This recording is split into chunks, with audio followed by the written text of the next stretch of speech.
마태복음 13장 22절 말씀입니다. 마태복음 13장 22절 말씀입니다.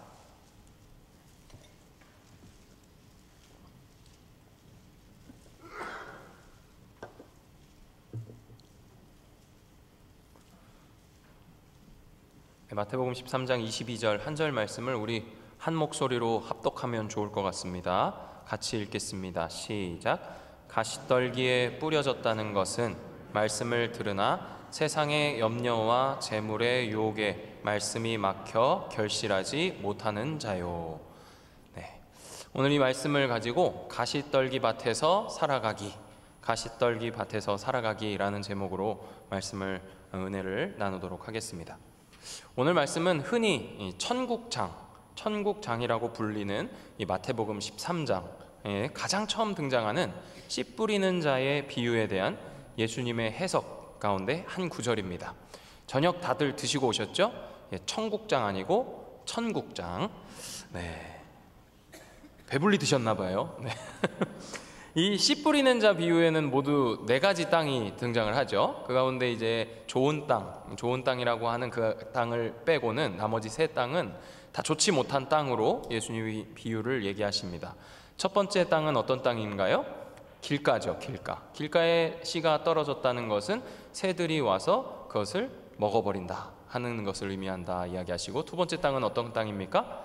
돌짝밭입니다. 돌짝밭에 떨어진 씨앗은 그 흙이 얕아서 뿌리를 깊이 내리지 못하여 해가 뜰 때에 금방 말라버리고 시들어버린다 하는 땅의 이야기였고, 그리고 세 번째 땅이 가시떨기 밭입니다. 가시떨기에 씨앗이 떨어졌을 때 어떤 일이 일어나느냐, 오늘 말씀 이 13장의 7절에 보니까 이렇게 얘기합니다.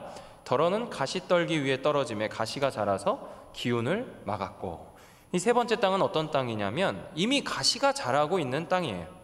씨가 뿌려지고 뿌리를 내리고 자라야 되는데 이 가시가 양분도 뺏어가고 빛도 가리니까 튼튼하게 자라지를 못하는 겁니다. 예수님께서 이 가시를 뭐라고 말씀하시느냐, 세상의 염려와 재물의 유혹이라고 설명하시는데, 오늘 본문 22절을 제가 한번 더 읽어드릴게요. 가시떨기에 뿌려졌다는 것은 말씀을 들으나 세상의 염려와 재물의 유혹에 말씀이 막혀 결실을 하지 못하는 자요. 우리가 가시떨기를 주목해야 하는 이유는 바로 이 가시가 의미하는 이 세상의 염려와 재물의 유혹이 지니고 있는 특징 때문입니다. 물론 돌짝밭의 비유 이야기도 우리가 무수히 많은 설교를 통해 들으셨을 것이고, 길가가 의미하는 게 뭔지도 들으셨을 텐데, 오늘 저는 이 가시떨기 밭에 가시가 의미하는 게 뭔지, 그리고 이 가시떨기의 의미를 여러 각도에서 살펴보면서 이 가시떨기 밭과 같은 이런 인생에서 우리가 어떻게 살아가야 하는지 생각해 보려고 합니다. 우리의 삶에는 항상 2가지 종류의 소리가 있죠. 어떤 소리입니까? 하나는 하늘로부터 오는 소리가 있고, 또 하나는 땅에서 올라오는 소리입니다.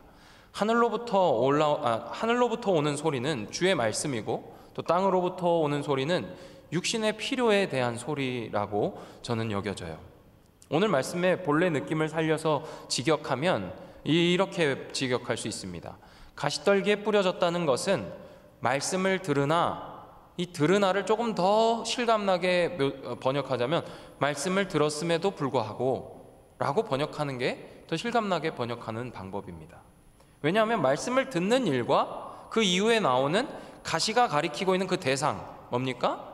세상의 염려와 재물의 유혹, 이것이 극명하게 차이가 나기 때문에 그래요. 말씀을 듣는 것과 이 세상의 염려가 차이가 크지 않습니까? 그러니까 말씀을 들으나 라는 것보다는 말씀을 들었음에도 불구하고 라고 더 극명한 차이를 드러내는 게 좋은 번역 같습니다.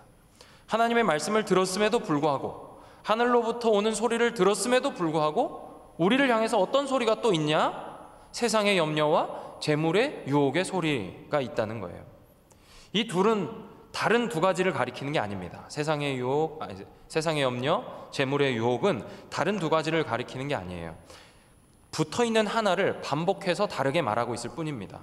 이 재물의 유혹이라고 표현한 건 우리가 이 본문을 단지 이 어떤 재물이라고 하는 이 돈으로 한정해서 생각하도록 만드는데, 실은 이 말도 더 풍성해지려는 것, 풍부함, 이런 걸 가리키는 말입니다.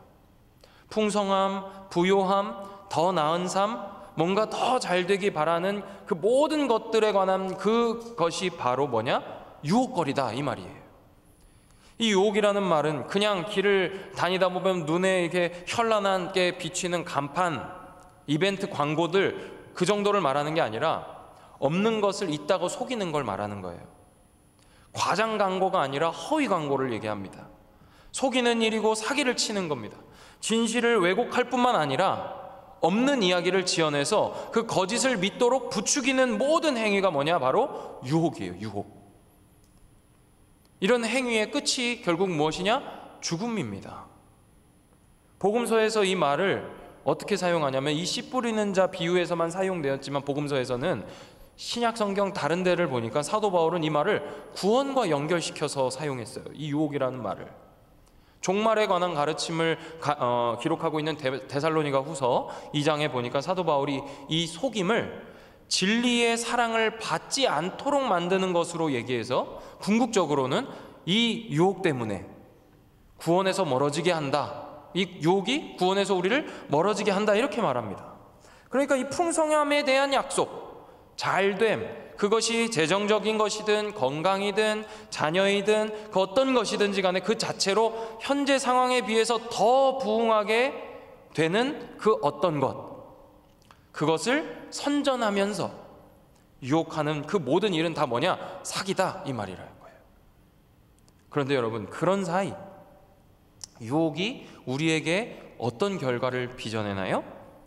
세상의 염려를 만들어냅니다. 세상의 염려는 이 유혹, 이 사기, 속임수로부터 출발합니다. 내가 더 나아가지 못하는 것 같고, 내가 더 잘 살지 못하는 것 같고, 내가 뒤처지는 것 같고, 나만 도태되는 것 같고, 나만 낙오되는 것 같고, 나만 계속 이 모양 이 꼴인 것 같고, 그래서 잘 되어야 되고, 그래서 조금 더 부유해야 되고, 그래서 조금 더 여유가 있어야 될 것 같이 생각하도록 우리를 막 부추기는 게 세상의 염려예요. 옛날이나 지금이나 뭐 이런 사고가 더 심해지거나 완화된 것은 아닌 것 같습니다. 똑같습니다. 남들보다 더 가지고 싶고, 더 누리고 싶고, 더 편하고 싶고, 더 부유하고 싶은 건 다 똑같다는 거예요. 나는 비교하지 않는다고요? 아니에요. 그건 우리 스스로를 기만하는 겁니다. 우리는 끊임없이 비교합니다. 어떻게 비교합니까? 비교하지 않고 잘 살고 싶도록 하면서 누가 더 비교하지 않고 잘 사는지를 비교하기 시작해요. 나는 쟤보다는 더 비교하지 않아. 저 사람 너무 비교하면서 사네. 누구는 비교하지 않으면서 저렇게 잘 사는데 나는 왜 자꾸 비교하면서 산다고 하면서 이렇게 자기를 비교하는 거예요. 이게 바로 가시떨기가 가득한 우리 삶의 모습이라는 거죠. 하나님의 말씀을 들었음에도 불구하고 이 가시는 어떠냐? 힘을 잃지 않고 자랍니다. 말씀을 분명히 들었는데 교회 와서 예배를 드리고 또 개인적인 묵상을 하면서 말씀을 분명히 읽고 기도도 하고 확신을 얻고 돌아섰는데 고개를 들면 계속 우리 눈앞에 얘가 놓여 있는 거예요. 내가 분명히 카운터 펀치를 날렸다고 쓰러뜨렸다고 생각했는데 피투성이가 된 얼굴로 우리를 노려보고 있는 겁니다. 쓰러지지 않아요? 지치지도 않습니다. 내 체력은 바닥이 나는 것 같은데, 내 믿음은 점점 줄어드는 것 같고, 확신은 점점 약해지는 것 같은데 그 상대는 자꾸 나를 향해서 펀치를 뻗어내고 있는 겁니다. 두렵죠. 여러분, 사각 링 위에서 단둘이 결투를 벌이고 있다고 생각해 보세요. 빠져나갈 구멍이 없습니다. 그 링 위에서 얘와 나만 둘이 싸워야 된다고 한번 생각해 보세요. 올라가 봤어야 상상이 되는데 잘 상상이 안 되시죠? 공포스럽습니다. 빠져나갈 곳이 없는 거예요. 내가 쳤다고 생각했는데 계속 일어나서 나를 노려보는 겁니다. 이겼다고 생각했는데 자꾸 일어나서 제 자신을 노려보는 겁니다. 그러다 보면 그냥 흰 수건 집어 던지고 포기하고 싶다고 기권을 선언하고 싶은데 그러지도 못하는 거예요. 신앙을 지키며 산다는 것만큼 모호한 게 없습니다. 말씀을 읽으십시오. 기도를 하십시오. 예배를 통해 은혜를 경험하기 위해 매달려 보십시오. 수치화되지도 않고 계량화되지도 않는 그 일을 계속하라고 하니까 모호해요. 반면에 수로 환산이 되는 것들은 너무나도 그 경계가 선명하게 느껴집니다. 성공의 기준 그랜저, 뭐 이런 광고 카피를 보면 그래, 남자가 그랜저는 타줘야 성공한 거 아니겠어? 뭐 이런 나름의 기준이 선명하게 나타나잖아요. 어느 대학을 가는 것, 어느 성적을 받는 것, 얼만큼 벌고 얼만큼 쓰는 것, 건강을 위해서 얼마의 시간을 투자하는 것, 그리고 건강의 그 지표가 되는 많은 숫자들, 그런 명확한 지침과 기준이 우리의 신앙에도 제시가 된다면 얼마나 좋을까? 그런 생각을 이야기하는 경우들이 종종 있습니다. 목사님, 일주일에 큐티를 얼마나 해야 되나요? 기도는 얼마나 해야 되나요? 기도를 하고 말씀을 읽어도 통 가슴에 확 와닿는 뭔가가 없는 것 같아요. 여러분, 맞아요. 그래서 우리는 염려와 근심에 둘러싸여 살아갑니다. 풍성과 부요를 약속하는 그 소리에 모든 기운을 빼앗겨 버리고 마는 거예요. 말씀을 들었음에도 불구하고 그런 일이 일어나는 그 현장, 우리 삶의 그 현장, 바로 그 현장이 오늘 본문이 말하는 가시떨기 밭처럼 보여요. 이러한 가시, 이 가시에는 어떤 종류의 것들이 있는지 오늘 제가 여러분들과 세 가지를 나눠보려고 합니다. 첫 번째로 이 가시는 어떤 가시냐? 속도라는 가시예요. 속도라는 가시. 속도가 매우 중요한 가치로 여겨지는 시대가 된 것은 사실 어제 오늘 일이 아니에요. 요즘에 갑자기 나타난 얘기가 아니라는 거예요. 이 속도라는 것은 그냥 단순히 빨리빨리가 아니라 때에 대한 주도권을 우리가 쥐려고 하는 욕심을 얘기합니다.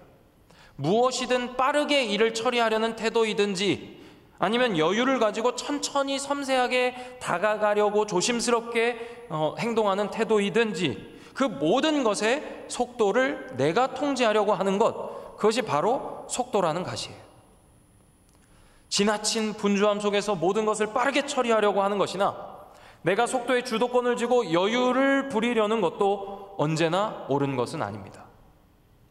성경은 언제나 우리에게 속도가 아니라 때를 중요하게 얘기해요. 때. 여러분, 엘리야를 한번 생각해 보십시오. 엘리야가 바알과 아세라 선지자들과 싸울 때 어떻게 했습니까? 다른 누구보다도 그 갈멜산 위에서 여유 있었던 사람입니다. 니네가 하고 싶은 대로 먼저 해봐. 한번 해봐. 어디까지 하나 한번 보자. 그래 더 해라. 더 해봐. 너네 신이 조는지 자는지 못 듣나 보다. 더 해봐라 라고 여유를 부렸던 사람이 엘리야였어요. 그런데 그렇게 여유롭던 사람이 이세벨이 자기를 죽이겠다고 위협을 하자 어떻게 합니까? 마구 도망쳐서 로뎀나무 아래 겨우 딱 몸을 숨기고 잠이 들며 하나님께 뭐라고 합니까? 이제 됐습니다. 이제 저 좀 데려가 주십시오. 자기의 삶을 하나님 앞에 재촉합니다. 하나님께 자신을 죽여달라고 요청해요. 그런데 하나님께서는 그를 먹이시고 재우신 다음에 뭐라고 얘기하십니까? 일어나서 가라 얘기하신다고요. 기다리는 여유도 재빠르게 회피하는 반응성도 사실 우리에게는 기준이 될 수 없어요. 하지만 세상은 우리에게 이 두 가지로 소리치는 겁니다. 괜찮아, 조금 여유롭게 생각해도 돼. 너 아직 젊어. 괜찮아. 여유를 가져. 아니야, 지금 여유를 부릴 때가 아니야. 너 그렇게 살아서 되겠어? 남들 다 저만큼 가 있는데 너 지금 벌써 몇 살인데. 젊은이들에게 이렇게 적용한다는 거예요. 어른들에게는 어떻게 합니까? 이미 늦었어. 이제 뭘 할 수 있겠어? 이제 살아온 날보다 살아갈 날이 더 적어. 아니야, 무슨 소리야. 그렇지 않아. 인생은 지금부터야.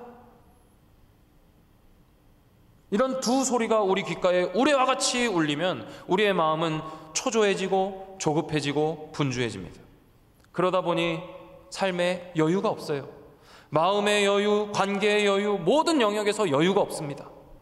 그래서 사람이 인색해집니다. 인색해지니까 사랑이 없고 무정합니다. 그래서 결국 때를 생각하지 못해요. 신자에게 중요한 것은 속도가 아니라 하나님의 때를 기다리는 겁니다. 내가 생각한 것보다 빠르게 움직여 가실 때 순종하는 것, 내가 생각하는 것보다 더디 움직이실 때 기다릴 줄 아는 것, 그래서 우리의 삶의 속도를 하나님께 내어드리는 것이죠.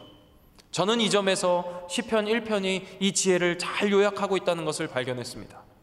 시편 1편 1절이 어떻게 시작합니까? 복 있는 사람은 여호와의 율법을 즐거워하여 그의 율법을 주야로 묵상한다 이야기합니다. 그래서 그는 시냇가에 심은 나무가 철을 따라 열매를 맺고 잎사귀가 마르지 않는 것과 같다고 말해요. 이게 무슨 말입니까? 율법을 묵상하는 사람의 그 삶의 태도가 마치 무엇 같냐? 시냇가에 심겨진 나무와 같다 이 얘기예요. 시냇가에 심겨진 나무처럼 그 때를 따라 산다는 거죠. 여름에 잎이 무성하고 가을에 열매를 맺는 게 건강한 나무 아닙니까? 그런데 나무가 성격이 급해서 열매를 여름에 맺고 너무 여유로워서 추운 겨울이 되어서야 열매를 맺는다면 그 나무는 죽게 되는 거예요. 죽을 뿐만 아니라 열매를 맺지 못해서 또 다른 나무를 맺지 못하게 되는 겁니다. 사랑하는 여러분, 복 있는 사람 어떤 사람입니까? 여호와의 율법을 즐거워해서 속도의 주도권을 나의 상황과 환경과 의논하는 게 아니라 내가 결정하는 게 아니라 하나님의 때에 돌려드릴 줄 아는 것, 그런 사람, 그 사람이 복 있는 사람인 줄 믿습니다. 두 번째 가시는 새로움이라는 가시예요. 새로움. 우리 삶의 가시는 새로움이라는 가시로 넘쳐납니다. 며칠 전 인터넷 기사를 보니까 벌써 패션 업계는 봄 신상을 판매하고 있대요. 봄 신상. 우리는 이렇게 추워 죽겠는데 봄옷을 벌써 판다 그래요. 그래서 뭐라고 얘기하냐면 2월 상품 지금 사야 가장 저렴하게 삽니다. 뭐 이런 광고들이 막 주위에 퍼져나가고 있습니다. 그런 말 들으면 진짜 사고 싶어지지 않습니까? 이렇게 추운데 영하 10도 막 이런다는데 봄 신상, 뭐 겨울 2월 상품 그러면 막 마음이 동요되잖아요. 스크루테이프의 편지라는 책이 있어요. 이 책은 유명한 기독교 변증가 C.S. 루이스가 쓴 소설인데요. 이 편지는 이 대악마인 스크루테이프가 쓴맛이라는 이름의 뜻을 가진 조카 웜우드에게 보낸 편지라는 형식을 가지고 이제 쓴 소설이에요. 스크루테이프의 편지. 이 대악마 스크루테이프가 조카 웜우드에게 보내는 25번째 편지에서 이 악마가 뭐라고 얘기하냐면, 자막을 한번 보여주시죠. 이렇게 얘기합니다. 이왕 그리스도인이 된 인간이라면 기독교와 무엇이라는 심리 상태를 유지하게 만드는 것이 우리의 바람이다. 기독교와 위기, 예를 드는 거예요. 기독교와 신심리학, 기독교와 신유의 역사, 기독교와 채식주의 등과 같은 것들을 찾게 하라고. 어차피 그리스도인이 될 수밖에 없는 인간이라면 적어도 무언가 다른 그리스도인을 만들어야지. 이게 무슨 말이냐면, 기독교인들이 순전한 기독교에 관심을 두지 못하도록 계속 만들어서 기독교가 아닌 다른 무언가에 관심을 가지고 그 주제에 더욱 심취하도록 만들라는 거예요. 스크루테이프라는 이 대악마의 계략인 거예요. 기독교와 무엇, 기독교와 무엇. 여러분, 우리가 늘 가지고 있는 궁금증이 뭡니까? 기독교인으로서 어떻게 살아야 되냐, 기독교인으로서 이거에 어떻게 반응해야 되냐라고 하는 기독교 자체보다 그것과 무엇이라는 그것에 자꾸 관심을 가져서, 이 무엇은 어디와 연결되어 따라옵니까? 시대의 변화와 붙어서 따라오잖아요. 시대가 바뀌면 이 시대와 기독교가 어떻게 해야 되는지에 자꾸 더 관심을 가져서 기독교보다 이것 자체에 심취하게 되는 경우들이 많다는 거예요. 그러면 어떤 일이 일어납니까? 기독교는 그냥 계속 그 자리에 있고 이 변화에 관심을 갖고 쫓아가야 돼. 그러지 않으면 뒤처지는 거야 라고 하는 그 새로움으로 우리가 더욱 빨려 들어가게 되는 거죠. 그래서 이어서 이렇게 이야기합니다. 또 하나 띄워주시죠. 신앙이 있어야 할 자리에 무언가 기독교 색채를 띤 유행들을 들어앉히거라. 예나 지금이나 변함없는 것이라면 무조건 질색하는 감정을 파고들라 이 말이야. 이 감정이야말로 종교에서는 이단을, 조언을 할 때는 어리석음을, 결혼 생활에서는 부정을, 우정에서는 변덕을 일으키는 원천이지. 인간은 시간 속에서 사는 존재인지라 현실을 연속적인 형태로 경험하게 되어 있다. 그러니 현실을 많이 경험하려면 그만큼 다양한 걸 많이 경험해야 하는 거야. 이것은 곧 변화를 경험해야 한다는 뜻이지. 지금 삼촌이 조카에게 편지를 쓰는 거예요. 무슨 말입니까?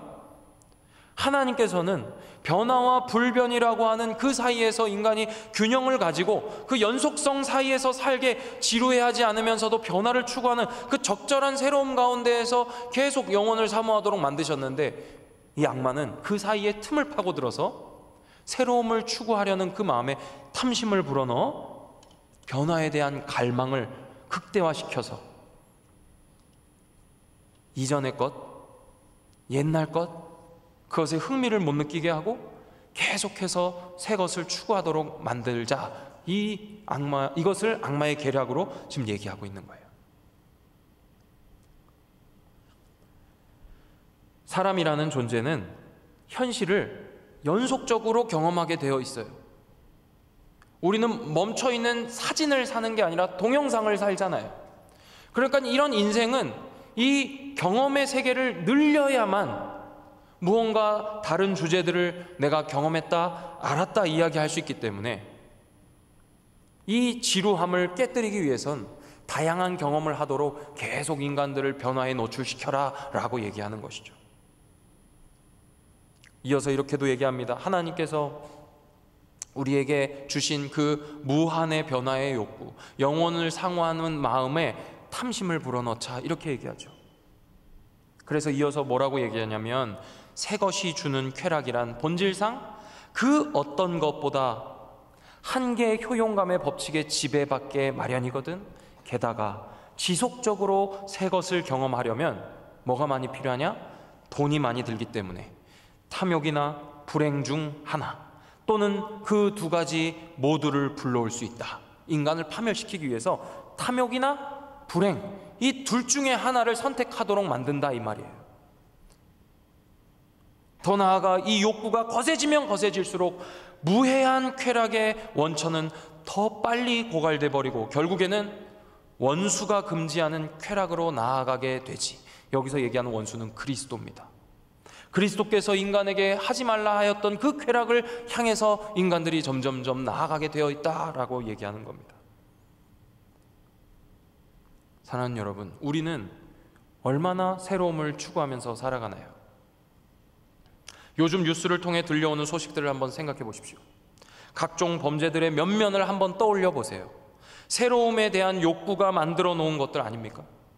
예나 지금이나 변함없는 것들에 느끼는 그 식상함, 그게 만들어 놓은 불편함에 반기를 들고 더 현대적인 것을 추구하는 것이 더 세련된 것이고 앞서는 것이고 더 안전한 것이고 핫한 거고 주목할 만한 거고 가치 있다라고 여겨지기 때문에 발생하는 문제들 아닙니까? 신자에게 중요한 것은 새로움이 아니라 영원함이에요. 여러분, 우리가 추구해야 할 삶의 가치는 새로운 것에 있지 않고 불변하는 것에 있어요. 하지만 세상은 불변함이라는 가치를 정체감이라고 하는 감정적인 표현으로 바꿔놨습니다. 여러분, 정체되었다는 느낌이 얼마나 우리를 불쾌하게 합니까? 얼마나 우리를 조급하게 만듭니까? 저도 정말 그렇게 살아온 것 같습니다. 지금도 제가 학창시절을 떠올려 보면 조금 더 내가 여유를 가지고 사람들을 대하지 못한 것을 후회할 때가 많아요. 내가 조금 더 사랑할 걸, 왜 사람들을 진심으로 대하지 못했을까? 왜 조금 더 너그럽지 못했을까? 왜 조금 더 관용하지 못했을까? 이런 후회할 때가 많아요. 변하지 않는 것이 얼마나 소중한지 잘 알아서 금이나 보석은 그렇게 좋아하지만 조금만 늦는 것 같을 때는 구닥다리라고 여겨질 때 우리는 불편합니다. 더 나은 것이 가치 있다고, 더 새로운 것이 더 좋은 것이라고 여기기 때문이에요. 그런데 사도 바울은 디모데에게 편지하면서 뭐라고 얘기하냐면 머물라 얘기해요. 머물라. 디모데후서 3장 13절과 14절 말씀인데 우리 자막을 보시고 저 한 절씩 교독하겠습니다. 13절 제가 읽겠습니다. 악한 사람들과 속이는 자들은 더욱 악하여져서 속이기도 하고 속기도 하나니, 그러나 너는 배우고 확신한 일에 거하라. 너는 내가 누구에게서 배운 것을 알며. 그럼 악한 사람들은 어떻게 한답니까? 더 악으로 나아간대요. 세상의 조류에 휩쓸려 갑니다. 그렇게 계속 속이고 속으면서 미혹하고 미혹 속에서 누가 더 나은지 비교하면서 살아갑니다. 그런데 사도 바울은 여기에 그러나 라고 소리치는 거예요. 여러분, 우리 잠이 오는데 한번 같이 소리쳐 봅시다. 하나 둘 셋 하면 그러나 한번 해볼까요? 시작. 하나 둘 셋. 그러나 그러나 너는 그렇게 하지 말라 이 얘기죠. 너는 배우고 확신한 일에 거하라 이렇게 얘기해요. 여기 거한다는 말은 그냥 어디 서 있는 거, 그냥 어디 살고 있는 게 아닙니다. 더 적극적인 의미의 있음이고 버티는 것이고 견디는 것이고 인내하는 거예요. 마치 폭풍이 부는 바다 한가운데 있는 배가 닻을 저 바다 아래 깊이 내려서 배를 뒤집을 것처럼 비바람이 불어쳐도 요동함 없이 멈춰있는 그 상태, 그게 머무는 거예요.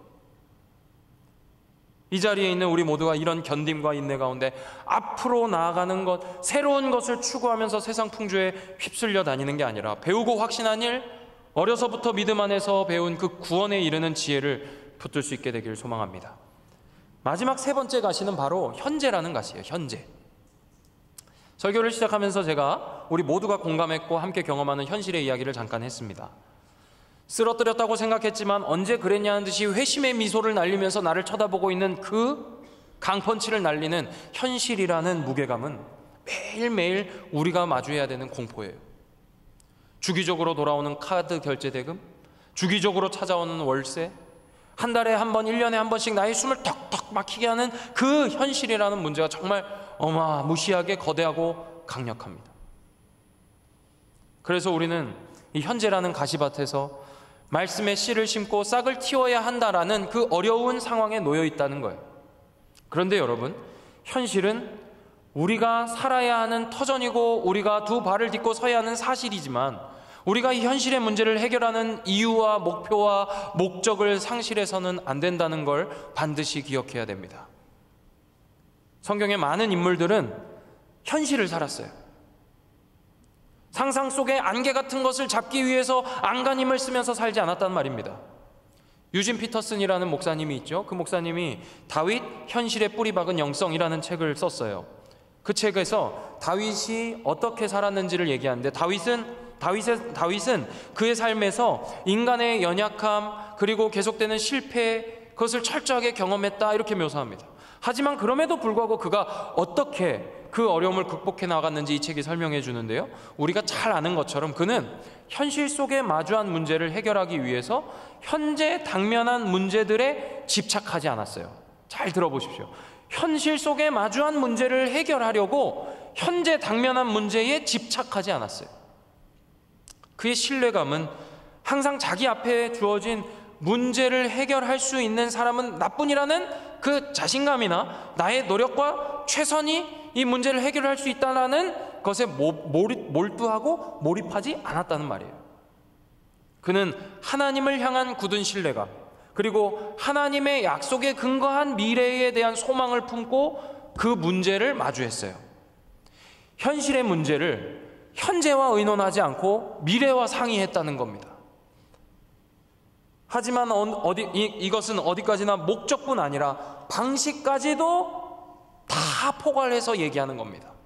그래요, 목사님, 미래와 상의하겠습니다. 그러면 오늘 문제를 풀기 위한 방법은 오늘 우리가 찾아야 되지 않습니까? 이게 아니라는 거예요. 방법마저도 저 미래에서 가지고 왔다는 겁니다.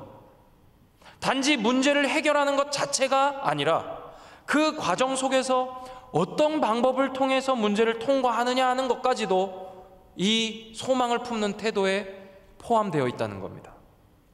대표적인 사건은 아마 사울을 죽일 그 절호의 기회 앞에서 그가 사울을 살려준 일일 거예요. 다윗을 쫓아가지고 어디까지 갔냐면 이 사울이 엔게디 광야까지 갔습니다. 이 엔게디 광야까지 온 사울이 갑자기 이제 급한 볼 일이 생긴 거예요. 그래서 깊은 굴 속으로 들어갔습니다. 그때 다윗의 사람들이 다윗에게 찾아와서 이 사실을 알립니다. 말씀에 근거해서 다윗에게 이렇게 얘기해요. 하나님께서 당신의 원수를 내 손에 넘기리라 한 것이 지금 이때 아닙니까? 라고 강하게 주장합니다. 하지만 다윗은 그저 어떻게 합니까? 사울의 겉옷자락을 가만히, 대놓고가 아니라 가만히 베는데 그쳐요.